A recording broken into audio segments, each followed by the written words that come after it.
Bonjour tout le monde, bienvenue sur ma chaîne. Alors aujourd'hui je vous présente deux recettes dans une seule vidéo. Un repas qui est très apprécié chez nous.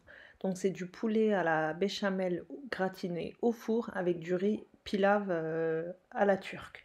Voilà, donc on va commencer par faire cuire notre poulet. Pour cela je vais verser de l'huile dans mon faitout. Je verse un oignon émincé. Je le fais revenir légèrement. Vous allez voir, c'est un repas vraiment très simple, avec des ingrédients assez basiques. Vous pouvez vraiment tester cette recette sans problème. Ensuite, j'ai environ 200 g de blanc de poulet que j'ai coupé en petits cubes. Je viens les faire revenir aussi. C'est une recette très rapide à faire et vraiment c'est délicieux. Je fais bien revenir le poulet aussi jusqu'à ce qu'il ait cuit. Pardon.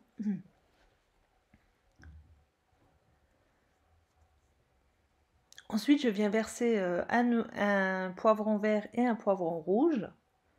C'est facultatif, mais je vous conseille vraiment de les utiliser, tous les ingrédients que je vous montre, car ça fait vraiment un goût exceptionnel à la fin de la cuisson. Je viens faire revenir les poivrons aussi.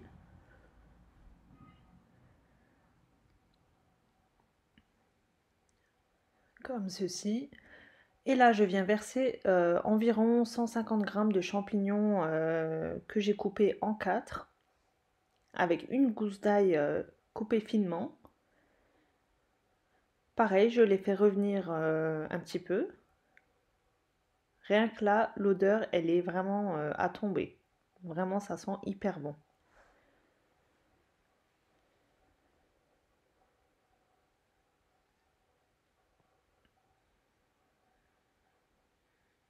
Voilà. Donc là, je verse une cuillère à café de concentré de tomate et une demi-cuillère à café de concentré de poivron. Ça se trouve dans les épiceries turques. Si vous n'en avez pas, c'est pas grave. Vous pouvez utiliser une cuillère à café de concentré de tomate, ça suffit aussi. Voilà, donc je fais revenir mes concentrés aussi, environ 1 minute. Et ensuite, je vais venir verser un petit verre d'eau. C'est l'équivalent de 125 millilitres. Il faut vraiment pas qu'il y ait beaucoup de jus, hein, vraiment juste dans le fond pour lier la sauce. C'est suffisant.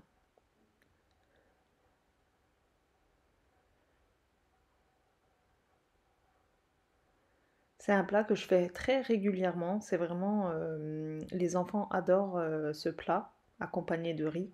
Donc là, je viens verser un petit peu de thym, un petit peu de paprika, poivre et sel. Les épices, c'est selon votre goût. Mais dans cette recette, si vous me demanderez l'épice indispensable, ça serait le thym et le paprika. Bien sûr, le poivre, on l'utilise dans tout, mais le thym, vraiment testez et vous allez voir la différence. Ça apporte un arôme magnifique. Voilà, je fais revenir une dernière fois comme ceci, je mélange bien.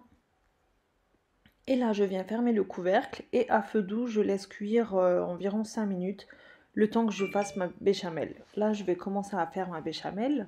Je vous l'ai montré en accéléré car je pense que tout le monde sait faire une béchamel, mais je vous dis quand même brièvement comment je l'ai faite. J'ai mis 50 g de beurre dans ma casserole, une cuillère et demie de farine et j'ai environ 400 ml de lait que je verse progressivement. Il faut qu'on obtienne une béchamel qui est quand même assez épaisse, pas trop liquide. Donc versez le lait progressivement.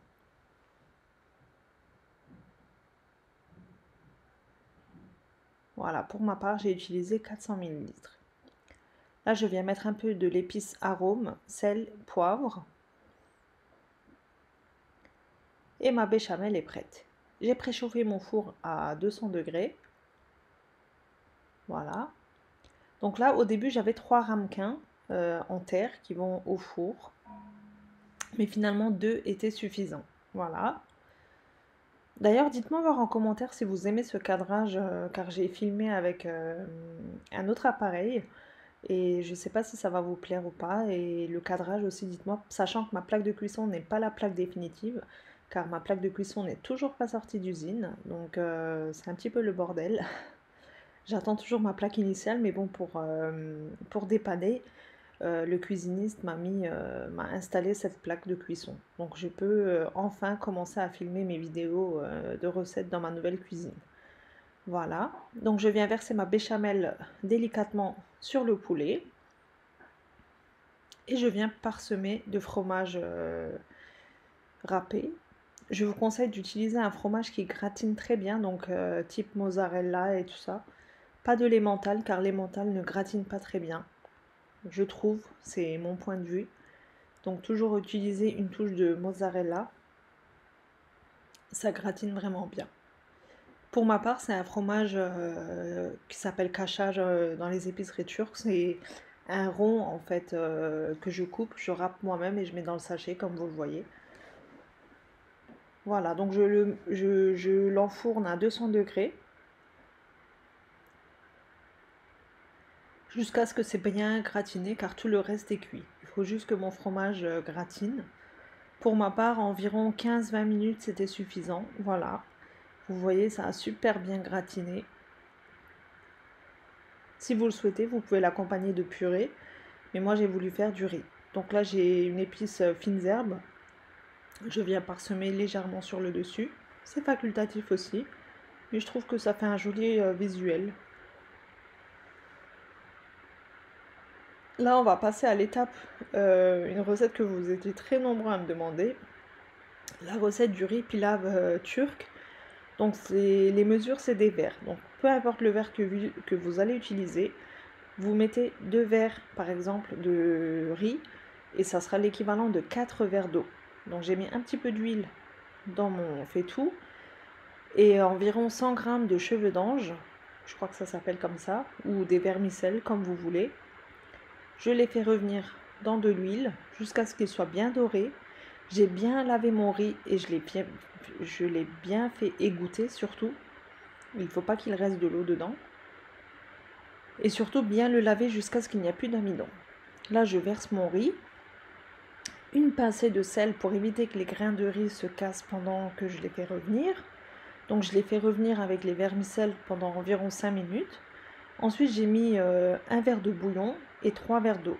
Si vous le souhaitez, si vous ne voulez pas utiliser de bouillon, vous pouvez très bien mettre directement 4 verres d'eau. Donc pour 2 verres de riz, il faut utiliser 4 verres d'eau. Ensuite je mets sel, poivre et pour cette touche gourmande, je mets toujours un petit morceau de beurre juste avant de fermer le couvercle. Ça va apporter un bon goût de beurre délicieux. Voilà. Donc maintenant que c'est bien mélangé, je vais baisser le feu à vraiment au minimum. Donc moi je l'ai mis à 2. Le maximum c'est 9. Donc je l'ai baissé jusqu'à 2. Comme ceci. C'est vraiment une cuisson très lente, le riz pilav. Je viens couvrir et je ne l'ouvre plus, je mélange plus jusqu'à ce que toute l'eau soit absorbée. Et pour ça, il faut compter au moins 20 minutes.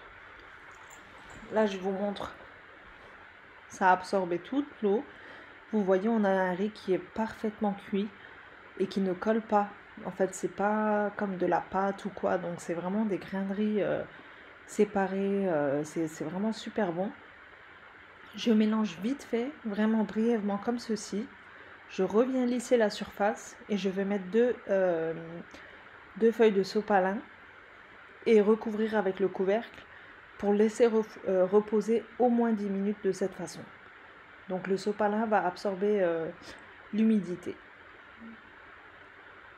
Je viens recouvrir et je laisse, comme j'ai dit, au moins 10 minutes de cette façon pour que ça se repose. Pendant ce temps, je vous montre mon plat. Franchement, il est délicieux. Franchement, testez absolument cette recette, vous ne serez vraiment pas déçus. J'ai hâte d'avoir vos retours concernant cette recette. Une fois que vous l'aurez testé aussi, j'aimerais vraiment avoir vos retours, vos commentaires. Donc j'espère sincèrement que cette vidéo vous aura plu. J'ai besoin de votre soutien, vos commentaires. Dites-moi si je continue de cette manière ou si vous préférez comme avant. Donc tant que je peux, j'aimerais bien vous intégrer 2 recettes dans une seule vidéo. C'est beaucoup plus pratique pour vous aussi, je pense. Donc j'ai hâte d'avoir vos retours. C'est tout pour aujourd'hui. Je vous dis à très bientôt pour une prochaine recette. Bye bye.